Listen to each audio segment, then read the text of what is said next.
hormati serta para guru yang saya cintai, sekali lagi barangkali saya sangat menghimbau dan saya apresiasi apa yang dilaksanakan oleh IGI. Mudah-mudahan ini akan menambah wawasan pemikiran kita dan bisa kita mendapatkan satu tambahan pengetahuan sehingga dilaksanakan tugas kita sebagai orang-orang yang mencerdaskan anak-anak bangsa, mencerdaskan anak-anak daerah, itu bisa bertambah lagi barangkali pengetahuan kita melalui kegiatan seperti ini. Oh ya, selamat pagi Pak Herudin. Ya, selamat pagi. Assalamualaikum Pak Kadis. Ya, saya mengucapkan terima kasih banyak Pak Herudin. Bapak sudah siap memberikan materi kepada guru-guru kita. Mudah-mudahan, terima kasih. Ya, mudah-mudahan ini akan menjadi amal ibadah kita. Amin ya Allah. Ya. Terima kasih Pak sudah mendukung dan mensupport teman-teman IGI di Buton. Saya mewakili pengurus pusat IGI mengucapkan apresiasi sebesar-besarnya Pak. Mohon terus dibimbing dan dikawal Pak teman-teman IGI di Buton. Insya Allah Pak. Karena niat teman-teman kita IGI di Buton ini barangkali sama dengan teman-teman kita IGI di seluruh Indonesia. Ingin mencerdaskan anak bangsa. Insya Allah saya tetap kawal dan saya dukung. Terima kasih Bapak, terima kasih. Ya, IGI Buton ini kegiatan pertama sekali, alhamdulillah sekali. Bapak Ibu, terima kasih sudah berhadir di kegiatan pertama IGI Buton dan dilaksanakan secara web karena memang kegiatan masa pandemi ini kita harus siasati dengan cara seperti ini. Kita bicara tentang distance learning ya, tentang pembelajaran jarak jauh, tentang bagaimana mengelola fasilitas jaringan internet yang kita miliki sehingga menjadi sesuatu yang bermanfaat. Tadi saya sudah diperkenalkan, terima kasih. Saya pengurus pusat Ikatan Guru Indonesia. Di IGI Pusat saya juga menjadi kepala lembaga penjamin mutu pelatihan IGI. Jadi di IGI Pak Kadis ada lebih dari 100 kanal pelatihan dan yang nasional ya, kalau misalnya yang daerah terlalu banyak. Jadi saya yang ditugaskan untuk nasional untuk memonitor, untuk mengevaluasi berbagai kanal-kanal pelatihan sehingga mutu dari kanal pelatihan nasional itu tetap terjaga. Nah, jadi saya dipercayakan menjadi kepala lembaga penjamin mutu pelatihan IGI. Di IGI itu juga ada LPMP ternyata. Kemudian saya founder Indonesian Virtual Coordinator yang dibina oleh Siameyo, yang alumninya di Indonesia itu lebih dari 7.000 orang yang sudah melaksanakan kegiatan virtual sebelum masa pandemi ini mulai dari tahun 2018. Jadi kalau cerita pembelajaran online teman-teman di virtual koordinator ini, insya Allah mereka adalah orang-orang yang siap, sama juga seperti teman-teman di Ikatan Guru Indonesia, karena kebetulan founder dari virtual koordinator Indonesia itu semuanya dari IGI. Kemudian saya juga koordinator Sarasehan dalam jaringan IGI. Ini sudah kita galang dari tahun 2016. Kita melakukan web seminar seperti ini. Kita menggunakan platform Webex, bekerja sama dengan Siameyo dulunya. Sekarang kita bekerja sama dengan Direktorat PSMK, sehingga kami punya sebuah room yang nanti Bapak dan Ibu juga untuk kegiatan-kegiatan ini termasuk IGI Buton, silakan menggunakan fasilitas ini. Tinggal kirim surat saja ke PSMK dan kemudian nanti kita fasilitasi, kita berikan room. Jadi punya pilihan lain selain dari Zoom. Jadi itu sedikit gambaran saya Bapak dan Ibu. Saya hanya guru biasa, saya guru matematika di SMA Negeri 1 Nurul Salam di abad 21. Jadi saya teringat apa yang disampaikan oleh Pak Anies Baswedan, mantan Menteri Pendidikan Nasional kita, bahwa beliau pernah mengatakan seperti ini.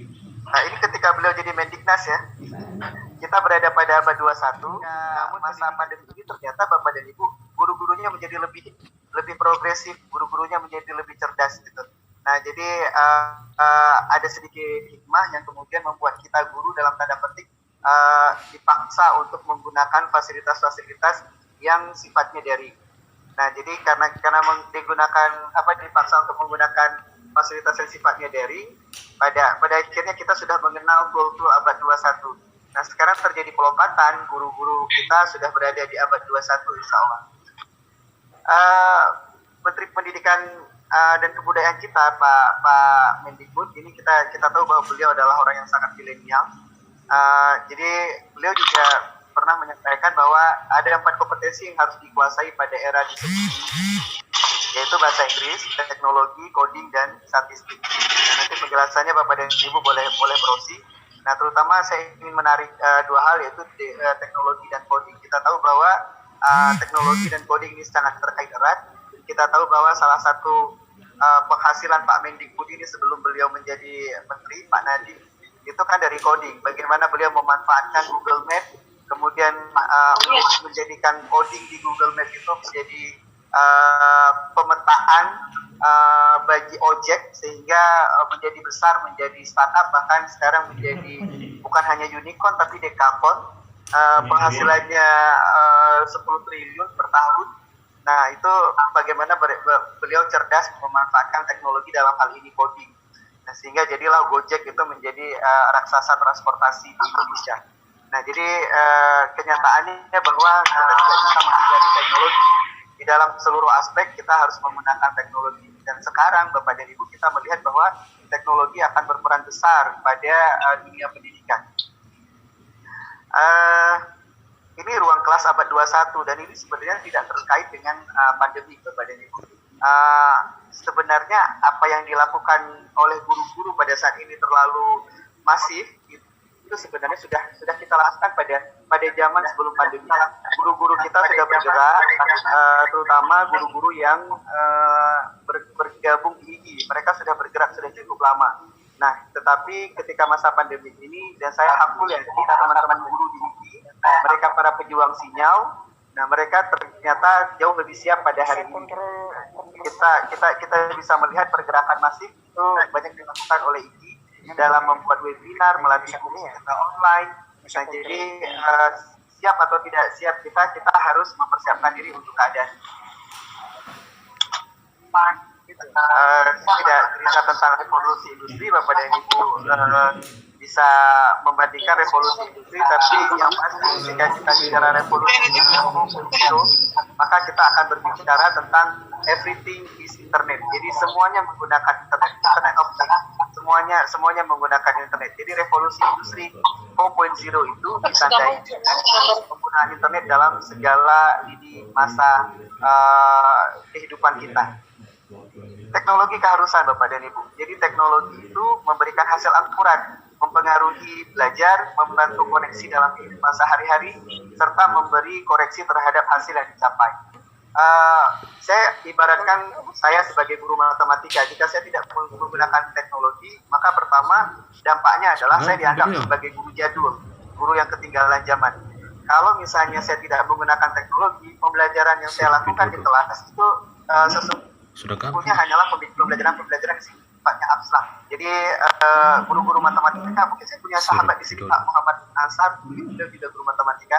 Guru-guru matematika di SMA itu jika tidak menggunakan teknologi, Bapak dan Ibu, kita hanya bisa menghitung secara manual, dan perhitungan secara manual itu sangat terbatas. Jadi desimal dalam perhitungan manual itu kan sangat sulit ya, sehingga kita harus menggunakan teknologi. Dan ketika kita menggunakan teknologi akan memberikan hasil yang akurat dan kesiapan sekolah. Tinggal kita mempersiapkan diri saja. Toolnya sudah tersedia sangat banyak. Yang paling terkenal Bapak dan Ibu adalah learning management system. Jadi learning management system adalah ketika kita berbicara kelas yang tanpa ruangan. Nah, learning management system itu adalah software yang berisi aplikasi untuk administrasi, dokumentasi, pelaporan, kemudian pelaksanaan pendidikan, program training atau pembelajaran, dan program peningkatan kapasitas. Jadi learning management system itu menyingkat atau menghubungkan kita dalam sistem digital.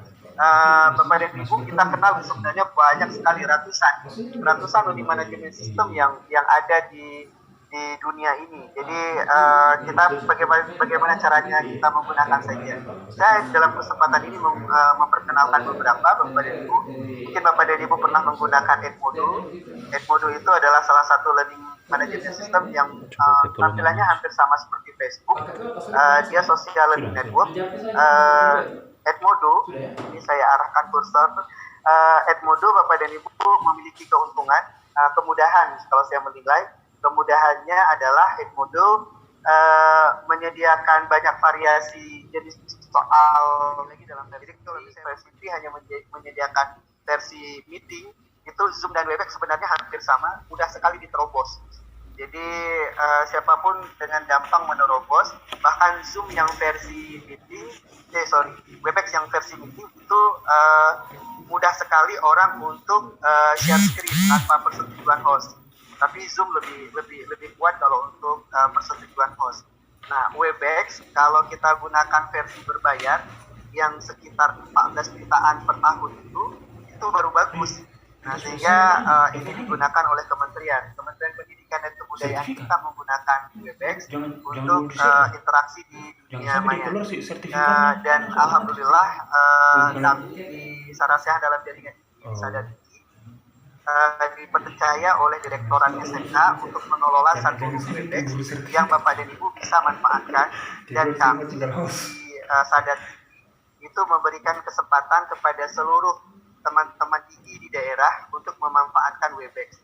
Jadi kalau misalnya Bapak dan Ibu ingin buat pelatihan, Bapak dan Ibu ingin ingin adakan kegiatan dan sebagainya, baik secara daerah maupun secara nasional, kami bisa membantu menyediakan grup Webex secara gratis. Jadi Bapak dan Ibu tinggal hubungi saja Direktorat SMK, kirim suratnya melalui saya atau melalui Bu Mitira Lestari atau melalui Bu Chandra Sri Ubayanti. Insya Allah kita bisa bantu menyediakan grup Webex bagi Bapak dan Ibu, terutama bagi kegiatan di Buton. Kemudian Bapak dan Ibu ada juga Moodle ini juga sangat sangat siap karena Moodle ini tersedia jauh sebelum pandemi. Jadi Moodle sama seperti Edmodo juga, cuman Moodle fasilitas kelasnya lebih banyak. Jadi kalau misalnya Bapak dan Ibu pernah mengikuti pelatihan di KPK, di KPK itu menyediakan sebuah platform untuk edukasi, dan mereka menggunakan Moodle untuk edukasi ke masyarakatnya. Nah, Moodle bagus sekali juga Bapak dan Ibu.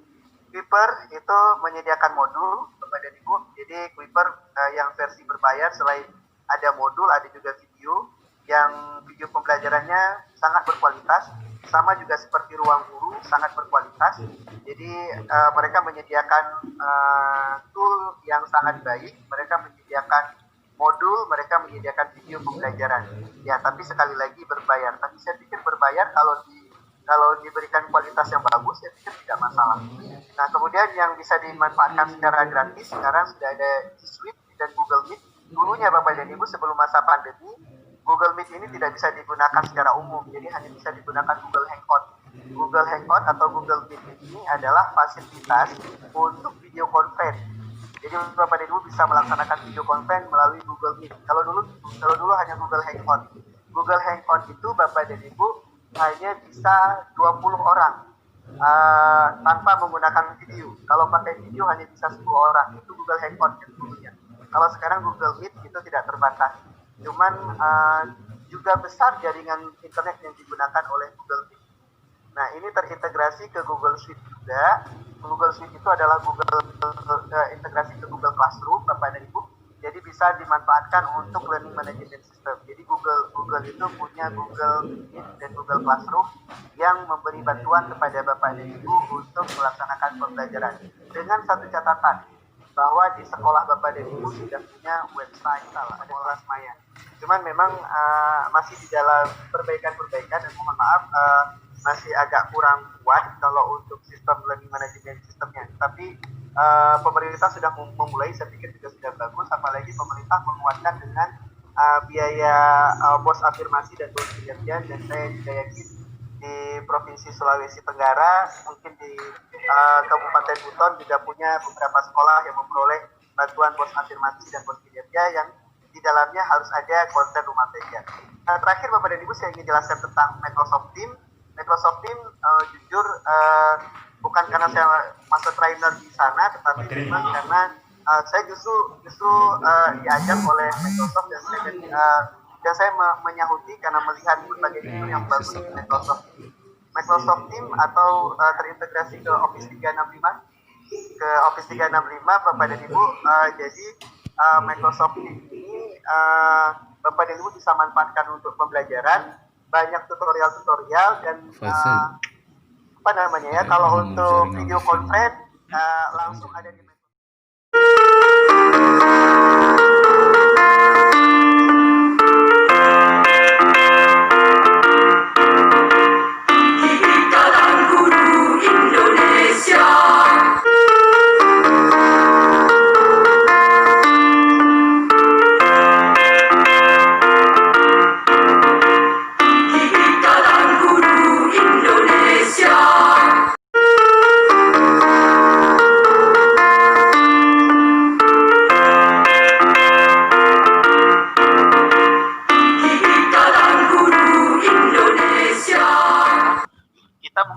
sebelum anak-anak ini masuk, kita akan melakukan penyemprotan massal terkait fasilitas pendidikan.